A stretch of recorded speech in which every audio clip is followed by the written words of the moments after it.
Assalamualaikum dan salam sejahtera. Berita pagi 16 Oktober, saya Zera Zamri.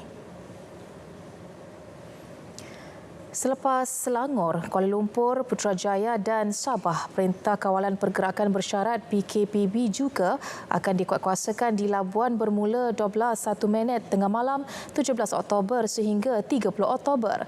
Perkara itu diputuskan pada sidang khas Majlis Keselamatan Negara MKN berikutan peningkatan kes positif COVID-19 di wilayah persekutuan itu sejak akhir-akhir ini. Merentas negeri adalah tidak dibenarkan dan saya tidak sebut rentas daerah kerana Labuan kita difahamkan hanya mempunyai satu daerah iaitu sebuah pulau. Walaupun bagi kes kecemasan memang kita benarkan dengan syarat mengemukakan surat daripada PDRM. Bagi pekerja, mereka bila bergerak di dalam satu daerah maka tentu sajalah mereka tidak memerlukan pas ataupun surat daripada majikan kerana bekerja di dalam pulau itu saja. Pergerakan udara lapangan terbang Labuan adalah dibuka seperti biasa. Walaupun jika ingin merentas negeri atas urusan perlu mendapatkan kebenaran daripada pihak PDRM. Sepanjang tempoh PKPB, semua aktiviti ekonomi dibenar beroperasi. Kenderaan yang membawa pekerja pula dibenar untuk melakukan perjalanan di dalam wilayah berkenaan. Hanya 2 orang dibenarkan untuk keluar dari rumah untuk mendapatkan bekalan makanan dan keperluan asas. Perkhidmatan pengangkutan air bagi feri Roro, feri Express dan bot laju dibenar beroperasi sehingga 6 petang. Manakala aktiviti kapal NCS atau kumpit ke Labuan bagi tujuan pertukaran barter tidak dibenarkan. Perkhidmatan pengangkutan teksi air dan penampang pula dibenar beroperasi dari jam 6 pagi hingga 6 petang. Bagaimanapun kapal yang datang dari Sabah ke Labuan, anak kapalnya yang mendaftar keluar perlu dikuarantin wajib selama 14 hari. 4 lagi kluster baru dilaporkan masing-masing di Sabah, Negeri Sembilan dan Putrajaya, Perak serta Labuan. Kluster Olive Sabah melibatkan daerah Hulu Langat di Selangor dan daerah Kota Marudu serta Pinampang, Sabah. Kes indeks telah dikenal pasti di Selangor hasil saringan pulang dari Sabah dan saringan kontak rapat telah mengenal pasti 16 lagi kes positif COVID-19. Untuk kluster Bah Pasir di Negeri Sembilan dan Putrajaya melibatkan Port Dickson dan daerah Putrajaya dengan indeks dikenal pasti hasil saringan pulang dari Sabah. Kes dikesan positif dan dimasukkan ke Hospital Tuanku Jaafar dan saringan kontak rapat telah mengenal pasti 4 lagi kes positif. Kluster ketiga iaitu kluster Bah Pengkalan di negeri Perak. Kluster baru ini melibatkan daerah Hulu Perak di negeri Perak. Kes indeks bagi kluster ini iaitu kes ke 14,345 dan kes ke 14,346 telah dikenal pasti hasil saringan pulang dari kawasan berisiko di negeri Sabah. Kes dikesan COVID-19 pada 8 Oktober 2020 dan telah dimasukkan ke Hospital Raja Permaisuri Bainun, Ipoh. Saringan kontak rapat telah mengenal pasti 5 lagi kes positif COVID-19. Labuan turut merekodkan kluster baharu iaitu kluster Sagu King.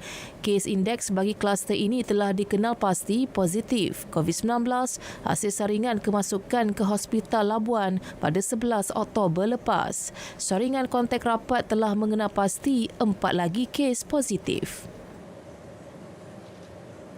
Peningkatan kes COVID-19 secara berselerak di Selangor, Putrajaya dan Kuala Lumpur sejak September lalu menjadi faktor utama pelaksanaan Perintah Kawalan Pergerakan Bersyarat PKPB.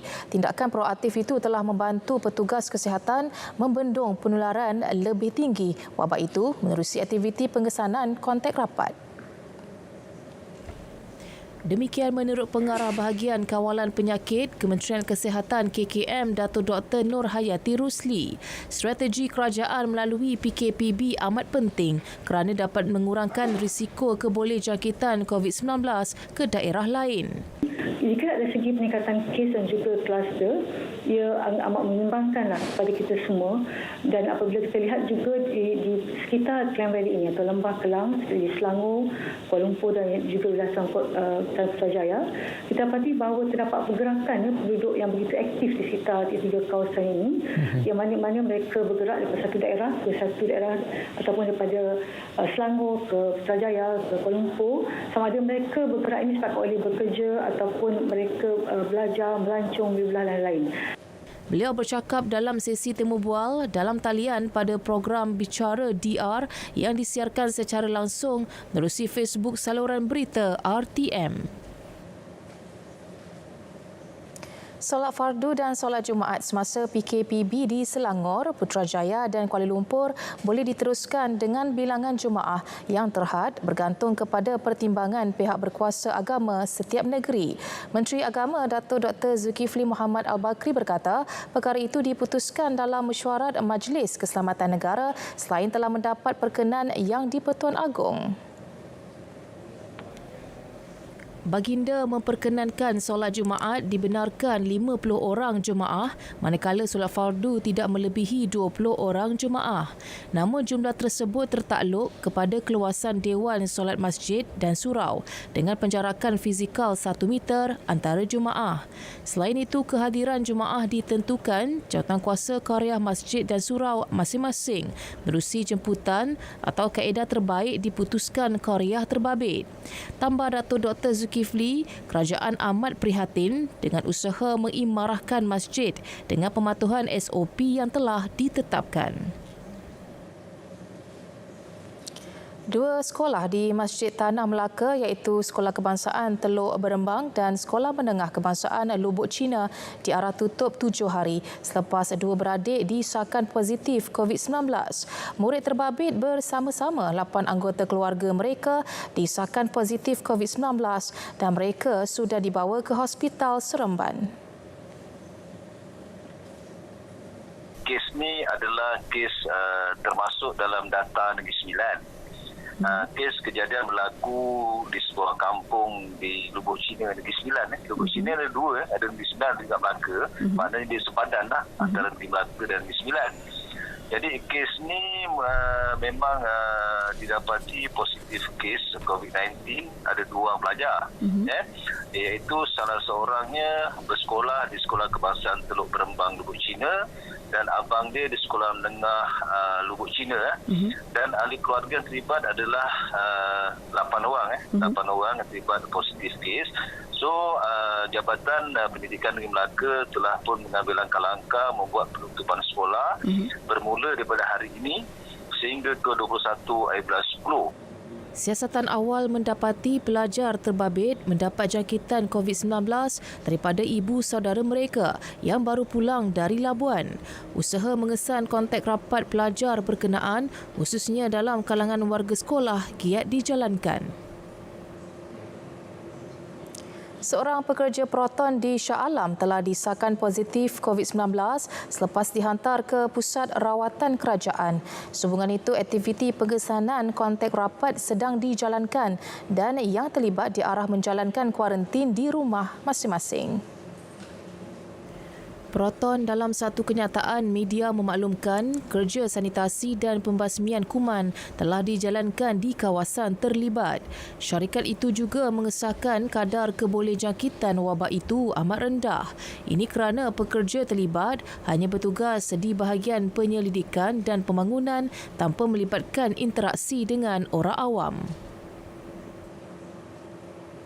Penutupan Pusat Pengajian Tinggi semasa tempoh PKP Mac lalu, ekoran pandemik COVID-19 memberi pengalaman baharu kepada warga IPT untuk menggunakan platform pengajaran dan pembelajaran dalam talian secara optimum. Jika sebelum ini penggunaannya hanya satu pilihan, namun kini keperluan yang perlu diaplikasikan bagi setiap sesi pembelajaran.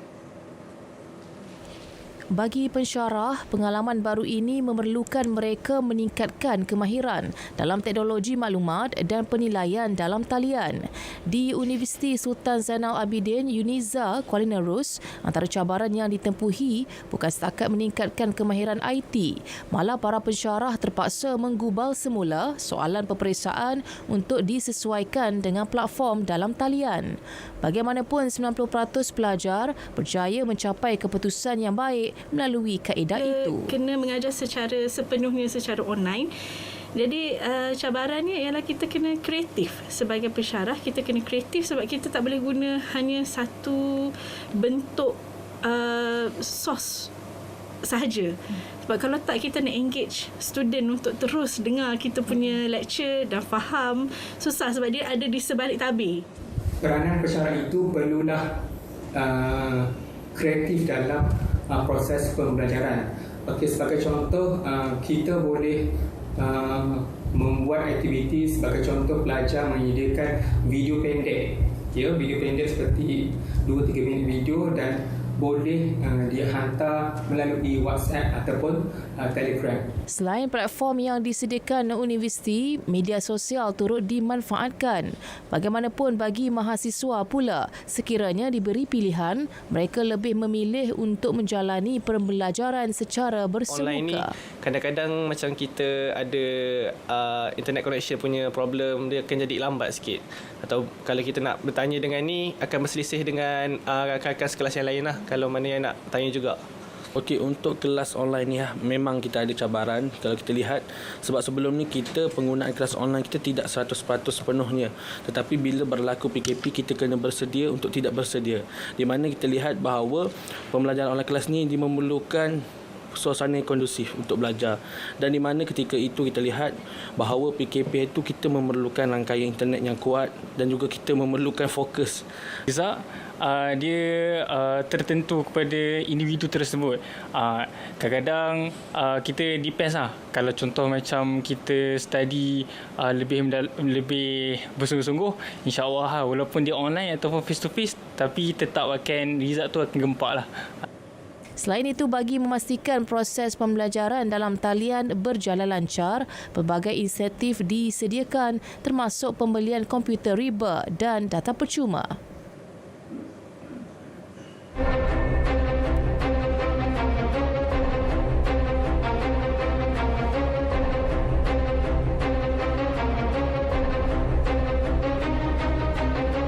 Pasar harian kita benarkan daripada 6 pagi hingga 2 petang. Pasar borong daripada 4 pagi hingga 2 petang saja. Pasar tani kita benarkan daripada 6 pagi hingga 12 tengah hari. Pasar malam kita benarkan antara 4 petang hingga 10 malam. Walau bagaimanapun, bagi mengawal dan untuk memastikan pematuhan SOP pasar tani dan pasar malam, yang pertamanya perlu pengawasan daripada anggota rela.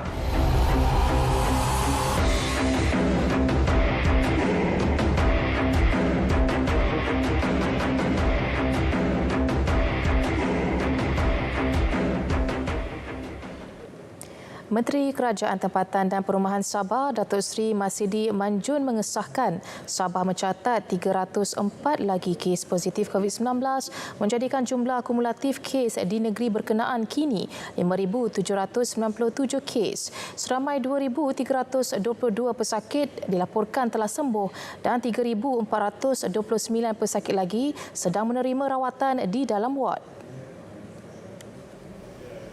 Kes tertinggi di Sabah dilaporkan di kawasan zon merah iaitu Kota Kinabalu 58 kes, diikuti Semporna 33, Tawau 31, Lahad Datu 29, Sandakan 21 dan Penampang 19 kes.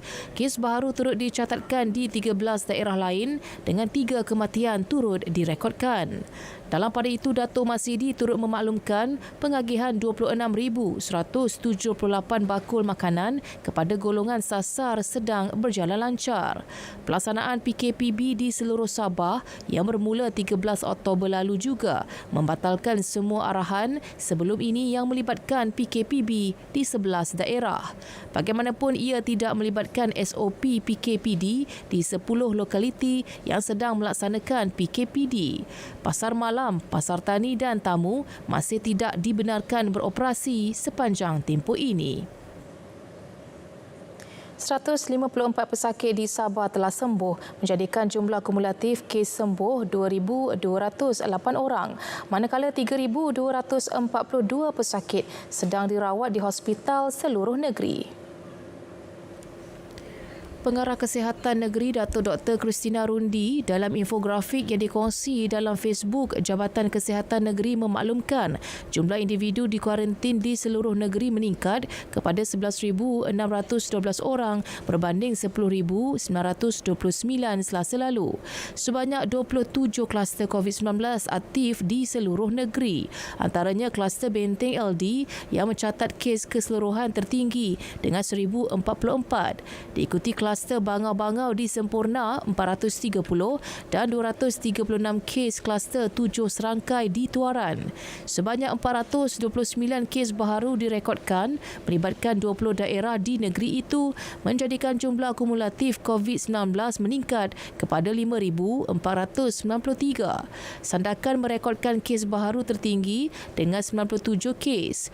Terdapat 11 zon merah COVID-19 di Sabah.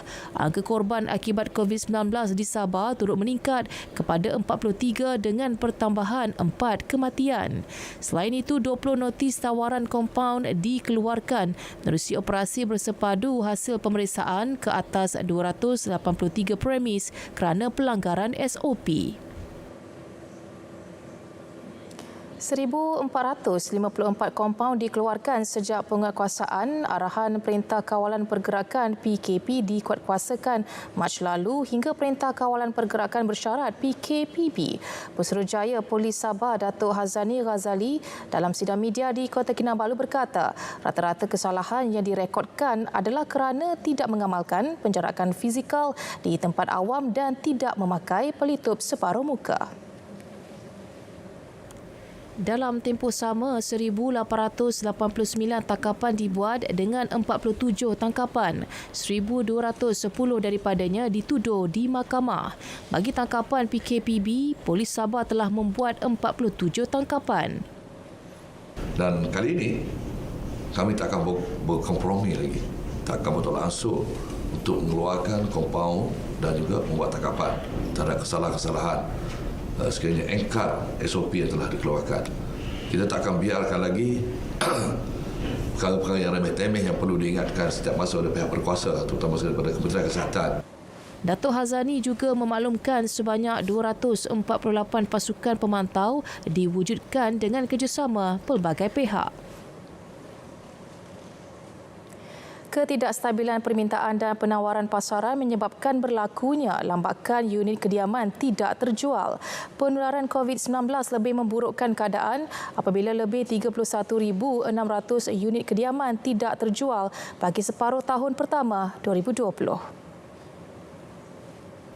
Jelas Pengarah Urusan Pameran Harta Tanah Bumiputera, Datuk Nur Ashikin Taib, strategi kawalan harga berkesan harus diteliti pemaju dan pihak kerajaan agar ia dapat menjamin kestabilan pasaran hartanah. Permintaan memang ada, ya, tetapi mungkin keupayaan, ya, pendapatan itu tidak setara dengan apa yang ada di pasaran sekarang ini. Ya, itu saya rasa isu lambakan itu terjadi. Menurut beliau, 4,144 kediaman jenis bertingkat tinggi tidak terjual bagi separuh tahun pertama 2020. Pusat Maklumat Harta Tanah Negara menganggarkan jenis kediaman itu bernilai antara RM500,000 hingga RM700,000. Beliau ditemui pemberita di Angkasa Puri. Semua ahli parlimen berhak untuk mengemukakan apa-apa usul di Dewan Rakyat. Bagaimanapun jelas Setiausaha Agung BN Tan Sri Anwar Musa, Speaker Dewan Rakyat mempunyai tanggungjawab untuk melaksanakan tugas mengikut peraturan sedia ada. Pertama, Tengku Zali mempunyai hak sebagai seorang ahli parlimen untuk mengemukakan apa-apa saja usul. Pada masa yang sama, Speaker Dewan Rakyat juga mempunyai tanggungjawab untuk melaksanakan tugas beliau berasaskan kepada peraturan-peraturan yang sedia ada. Sebagai seorang ahli parlimen yang agak lama macam saya sudah faham benar dan saya tak akan tanya sesuatu yang saya dah tahu jawapan dia. Tan Sri Anwar yang juga merupakan ahli parlimen ketereh mengulas kesaan ahli parlimen Gua Musang, Tengku Razali Hamzah supaya Speaker Dewan Rakyat membenarkan usul undi tidak percaya terhadap Perdana Menteri Tan Sri Muhyiddin Yassin dibahaskan. Dalam perkembangan berkaitan, beliau memaklumkan cadangan supaya Dewan Rakyat digantung bagi memberi laluan pengendalian kes COVID-19 tidak pernah dibincangkan di peringkat Barisan Nasional BN. Sebaliknya, ia hanya dikemukakan MIC menerusi Presidennya Tan Sri S.A. Vigneswaran. BN juga belum memetamatkan apa-apa keputusan berkaitan syarat yang ditetapkan parti itu dan UMNO untuk terus menyokong Perikatan Nasional.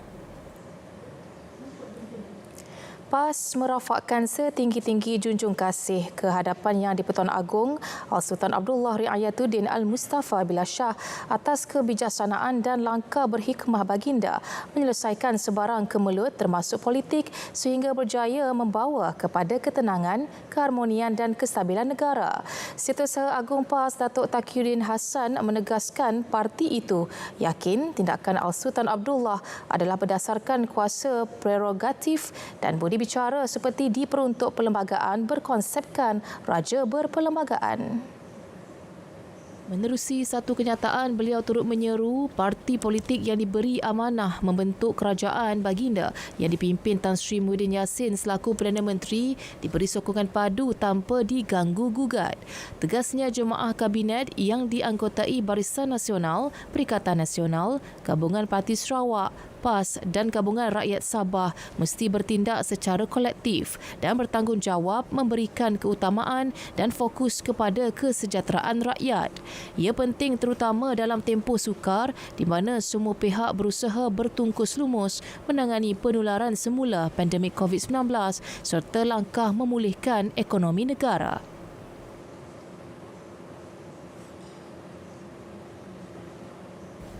Sementara itu, Pengarah Jabatan Siasatan Jenayah Bukit Aman, Datuk Uzir Muhammad, dalam satu kenyataan mengesahkan polis akan mengambil keterangan Ketua Pembangkang Datuk Seri Anwar di Bukit Aman. Ia berhubung siasatan kes penyebaran senarai nama 121 ahli parlimen yang didakwa menyokong beliau untuk membentuk kerajaan baharu. Sehingga kini 113 laporan polis diterima. Selasa lepas, ahli parlimen Port Dickson itu menghadap Yang di-Pertuan Agong di Istana Negara bagi menyampaikan pernyataan yang beliau mempunyai majoriti di Parlimen untuk dilantik selaku Perdana Menteri. Menteri Besar Perak Datuk Seri Ahmad Faizal Azumu mahu para pemimpin lebih fokus kepada kesejahteraan negara dan rakyat. Beliau yang juga merupakan timbalan Presiden Parti Pribumi Bersatu Malaysia Bersatu berkata, tumpuan perlu diberikan sepenuhnya kepada rakyat terutama ketika menghadapi krisis pandemik COVID-19 yang melanda negara. Tindakan berpolitik dalam kalangan para pemimpin ketika ini dikuatiri akan memberi kesan kepada negara dan rakyat. Ini bukan masanya untuk kita berpecah belah. Ini masanya untuk kita bersatu, memastikan kestabilan kerajaan, memastikan masalah-masalah kita melawan pandemik COVID-19 ini dapat tercapai, memastikan ekonomi kita dapat dibangunkan semula. Ini adalah perkara utama dan asas bagi kita sekarang ni. Beliau berkata demikian selepas merasmikan sambutan Hari Inovasi Peringkat Negeri Perak di bangunan Darul Rizwan Ipoh. Jabatan Perlindungan Sempadan dan Kastam CBP Amerika Syarikat akan mempertimbangkan petisyen untuk pembatalan Perintah Tahanan Pelepasan WRO terhadap minyak sawit dan produk berasaskan sawit FGV Holding Berhad FGV. Syarikat itu dalam satu kenyataan memaklumkan pembatalan petisyen itu turut mengambil kira maklumat atau laporan audit daripada firma yang boleh dipercayai, tidak berat sebelah dan firma pengauditan pihak ketiga. Sehubungan itu, FGV telah berhubung dengan beberapa organisasi bebas untuk menjalankan audit terhadap operasi syarikat. Pelantikan firma audit tersebut dijangka dimuktamad dalam tempoh beberapa minggu akan datang sebelum proses audit dimulakan. FGV komited untuk mengambil langkah yang perlu bagi membatalkan WRO tersebut. Pada 8 Oktober lalu, FGV telah berhubung dengan CBP menerusi panggilan persidangan bagi mendapatkan penjelasan mengenai hasil siasatan jabatan itu dan langkah yang harus diambil untuk pembatalan WRO.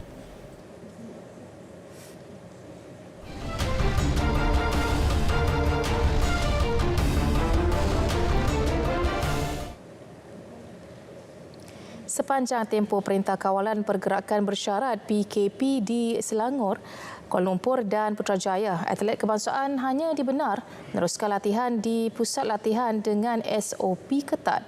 Latihan di pusat komersial awam seperti Tenpin Bowling adalah dilarang.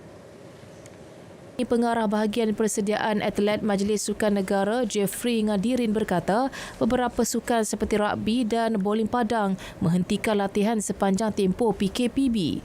Manakala pasukan Tenpin Bowling tidak dapat berlatih kerana venue latihan dilakukan di pusat komersial.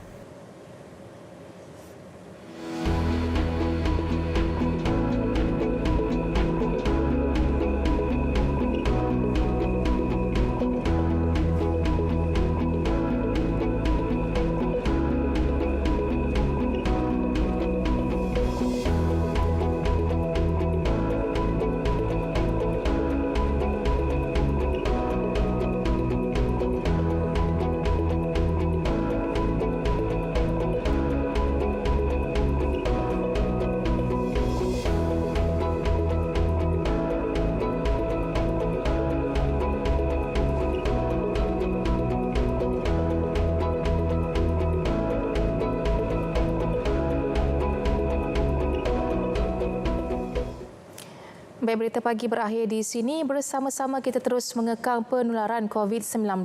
Paling utama, amalkan mengimbas MySejahtera di mana jua anda berada. Saya Zira Zamri, salam hormat dan Assalamualaikum.